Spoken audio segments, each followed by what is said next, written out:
How to transfer money to another bank on Bank of America.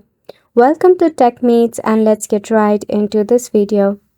For this, you can open up your Bank of America application. Make sure you are signed in into your account. Once you are logged in, you will find an interface like this. At the bottom in the dashboard, you should find the option called Transfer or Send.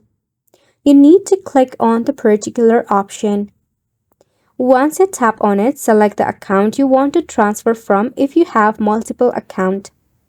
Then, add the recipient details to it.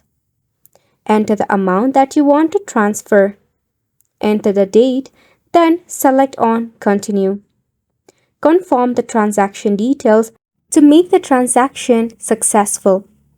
By this way, you should be able to transfer your money to another bank. By some reason, if you cannot do so, you need to check for the balance in your mobile banking app or your account.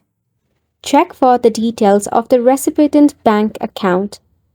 Once you have done it and still the issue persists, you can reach out to the help and support of Bank of America. Which wraps up the tutorial as well. Thank you so much for tuning in. We'll see you very soon.